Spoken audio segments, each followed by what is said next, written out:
ওমরা করতে যাওয়া সুন্নাত আর মাহরামের সাথে সফর করা ফরজ। ওনাকে বিচার করতে বলেন যে কোনটা কি হচ্ছে।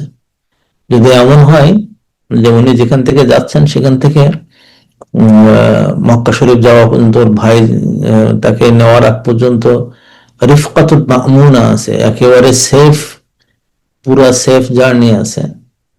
যেমন ধরেন কোন একটা পরিবারের সাথে যাচ্ছে, যে পরিবারের মহিলা আছে, তার কোনো সমস্যা নাই, এরকম হলে সম্ভব। এই ছাড়া একেবারে সুদ একা একা যাবে, তার সাথে কেউ থাকবে না, সে কোন জায়গায় বসতেছে, সে বসার সাথে কোনো পুরুষ লোক বসে কিনা, এই সবগুলো, ওই জায়গাটা হারাম।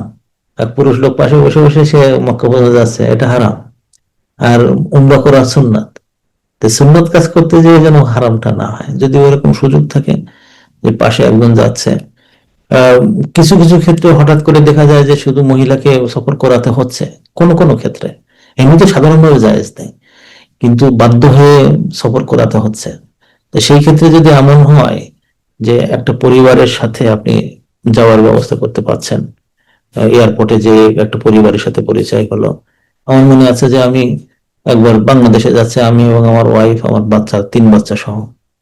তো এক ভাই দৌড়ে ছুটে এসে, হুজুর হুজুর দাঁড়ান, কি, আপনারা ভিতরে ঢুকেন না কেন?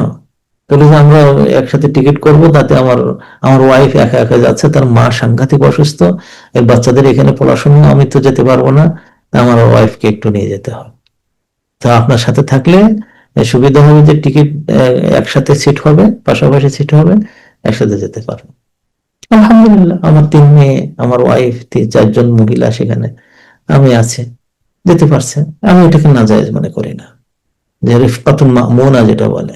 তো ওইরকম যদি আপনার সুযোগ থাকে, ওইটা বলবেন, বলেন এটা গুরুত্ব দিতে। অনেকে মনে করে যে হুজুর কইছে কইছে, আমার তো লোক আসতেছে না, পাশে একজন পুরুষ লোক বসে থাকলো, আমি যাচ্ছি ওমরা করতে, এটা কেমন শুনতে। তার চেয়ে বরং যেন একটা ব্যবস্থা করা যায়। অনেক সময় এখন তো সৌদিয়া, তারপরে হলো দেখলাম আমিরাত, কাতার, এরা এখন করে করে কি যে আপনি কি কোনো নেবার চান? না, চাই না, তাহলে মাত্র 100 পাউন্ড অতিরিক্ত দেন, আপনি ওখানে নেবার বাদ দিয়ে দেবেন। মানে ওই জায়গাটা, সিটটা সম্পূর্ণ তারা দিয়ে দিচ্ছে। এরকম ব্যবস্থা আছে। তো এইসব ব্যবস্থাগুলো যদি নেওয়া হয়, এটা খেয়াল রাখবেন। যদি জায়েজ করতে চান, তাহলে যদি রিফকাতুন মামুনা থাকে, তখন সেক্ষেত্রে যায়। তা না হলে এমনি সাধারণভাবে একা একা যাব, সুযোগ মানে নাই, তারপরে যাব ওখানে ওমরা করার জন্য, এটাকে আমি জায়েজ মনে করি না।